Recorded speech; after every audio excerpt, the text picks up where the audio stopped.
I heard at youth convention, the speaker said that we treat God like friends with benefits.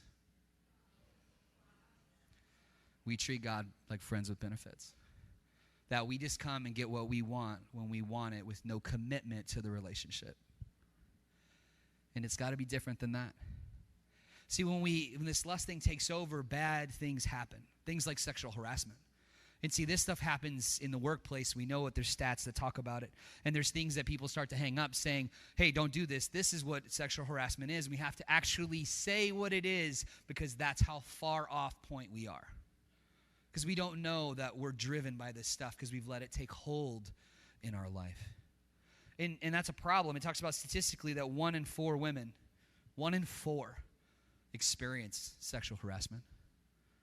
So if we do a count off in here, you would see the amount of people that have been affected.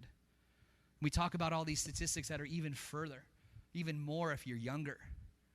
We see the opposite side where it's the fear of being blamed for it from guys, or there's other things that are happening there, and it's a terrible situation all the way around because we haven't addressed lust in our society and in our lives personally. See, where I come from, recently we came back from being in Egypt, and in Egypt, they say it's one of the worst cities in the world to live in is Cairo. They talk about in Egypt, period, it's 99% of women will be sexually harassed. Where we lived, because foreigners were seen, their vision of a foreigner was not very clear. It's through media and a number of other things. So a lot of times young men would only see Western women in the context of pornography. So whenever they saw a Western woman walking down the street, they assumed that she was just like the girl they watched on the video. So they would say horrific things to them. And they're in a group of buddies and all that kind of stuff. And women, they have no recourse. They have no way back. So they just have to be quiet and take it. Or if they do scream and yell, then you're challenging a man in an Arab culture. And it has other problems.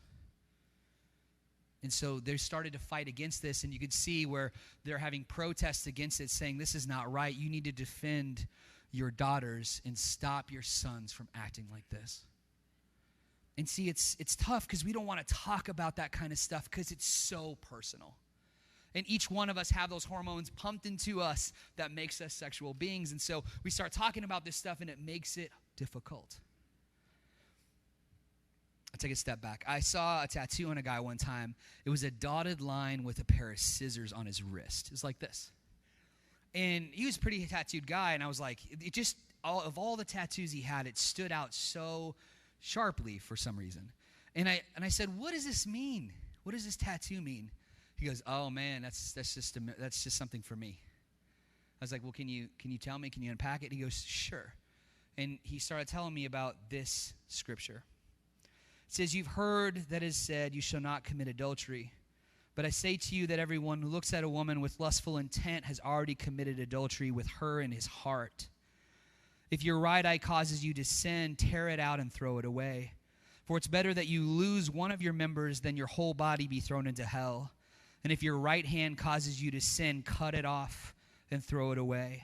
For it's better that you lose one of your members than your whole body go into hell.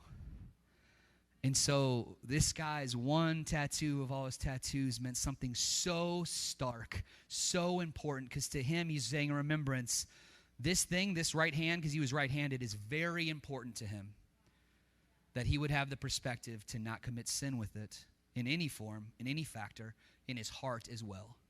Because it's better for you to lose it and go into eternity knowing Jesus than for you to have everything and go into hell.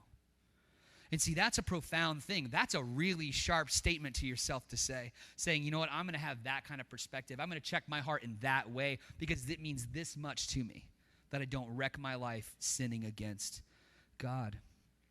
See, those are the words of Jesus. If you don't like those words, you got an issue. But it's not with me. It's with JC. It's with Jesus. So that's the deal.